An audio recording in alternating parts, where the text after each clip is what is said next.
첨자진으로 퇴각.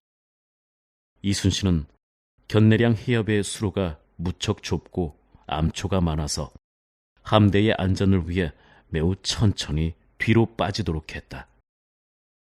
이때 이순신 통합 함대의 진형은 첨자진이었을 것이다. 첨자진은 앞이 뾰족한 진영이다. 이동하기 쉽다. 그리고 이어서 하객진을 펼치기도 좋다. 조선수군은 첨자진에서 하객진으로 펼치는 훈련을 많이 했다. 이때 선두에 위치했던 전라우수사 이역기 함대가 너무 빨리 빠지는 바람에 꽁무니에서 일본 함대와 가까이 접촉하고 있었던 방답 첨사 이순신은 이순신에게 왜 자기들을 버리고 가느냐고 항의를 하기도 했다. 그만큼 이 상황은 다급했다.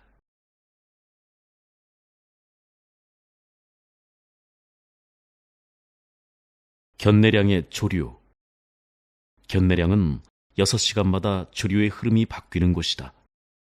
오전 9시가 되면 거의 정지된 듯 하다가 썰물이 되면서 점점 속도가 붙기 시작하여 3시간 후인 낮 12시가 되면 밀물과 썰물의 중간 시점에서 가장 빠른 유속인 시속 약 4.5노트가 된다. 그러다가 점점 속도가 줄어들면서 오후 3시가 되면 물이 정지되고 다시 반대 방향, 즉 견내량 북쪽에서 남쪽 방향으로 흐른다. 이순신 함대나 일본 함대는 가장 센 역조류 시간대에 걸려들어 무척이나 힘이 든 상태에서 겨우 앞으로 나아가고 있다.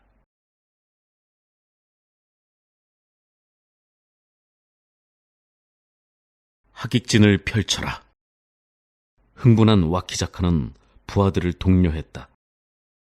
그가 보기에는 곧 결판이 날 참이었다.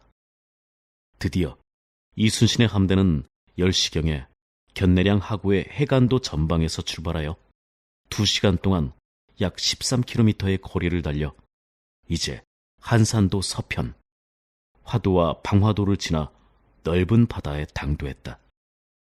이때 일본 함대는 끝만 견내량 남단에 걸치고 있었으며 대부분이 견내량을 빠져나왔고 그 모양은 마치 뱀처럼 길게 늘어졌다.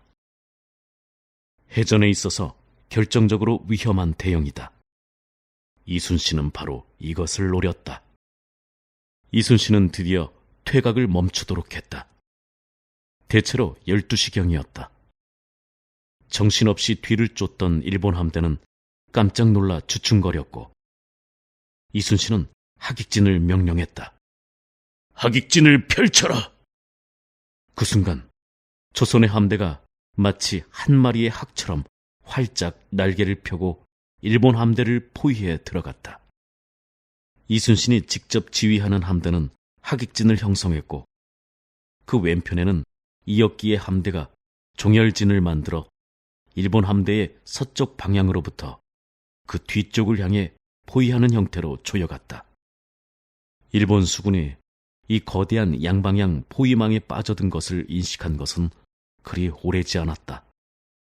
거의 순식간의 일이었다. 순간 정신적인 충격에 휩싸였다. 아, 속았구나. 함정이다. 도망가라. 이때를 놓치겠는가. 조선 함대에서는 일제히 총통에서 불을 뿜었고 그 소리는 마치 천지를 진동하는 듯했다. 쾅, 쾅, 쾅. 벼락 같은 공격에 일본 수군은 정신을 못 차리고 허둥대며 지나온 길로 뱃머리를 돌리려 했다. 이때 기다렸던 거북선이 용감하게 뛰어들어가서 맨 앞에 있는 적선들부터 차례로 깨부수고 화포를 쏘아댔다. 일본 수군은 거북선을 보며 공포에 질려 오줌을 지렸다. 사격이 끝난 조선의 판옥선을 그 자리에서 180도 회전해서 반대편에 장전된 총통으로 일제히 일본 함대를 향해 사격했다.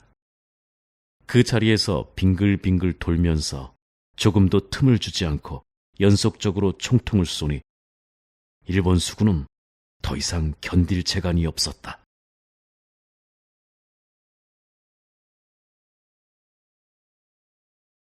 일시에 해치우다. 도망하는 일본 전선을 보자 조선의 전 함대는 용약 분발하여 서로 다투어 돌진에 들어가 화살과 탄환을 교대로 퍼부으니 그 기세는 마치 바람과 우레 같았다. 쾅! 쾅! 쾅!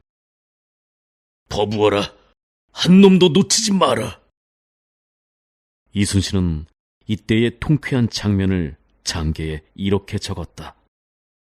여러 장수와 병사 그리고 관리들이 승리한 기세를 얻고 용약 분발하여 서로 다투어 돌진에 들어가 살과 탄환을 교대로 퍼부으니 그 형세가 바람과 우레 같았습니다. 그래서 외적의 배를 불사르고 적을 사살하기를 일시에 모두 해치우게 되었습니다. 그야말로 일시에 해치웠다. 이 전투는 대략 오후 5시에 끝났으니 12시에 하객진을 형성해서 5시간 동안 치열한 전투가 벌어졌던 것이다.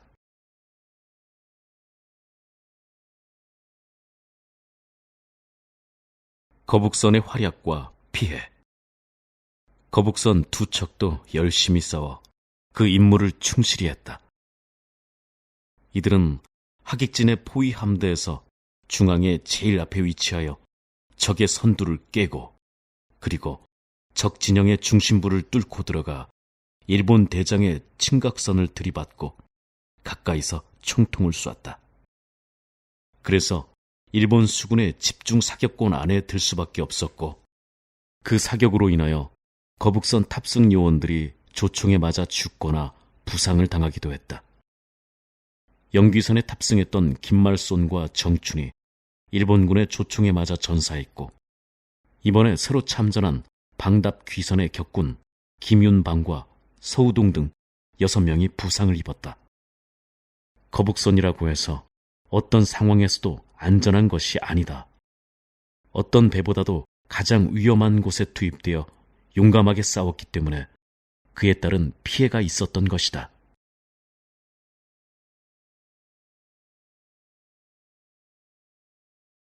일본 전선 14척만 도망.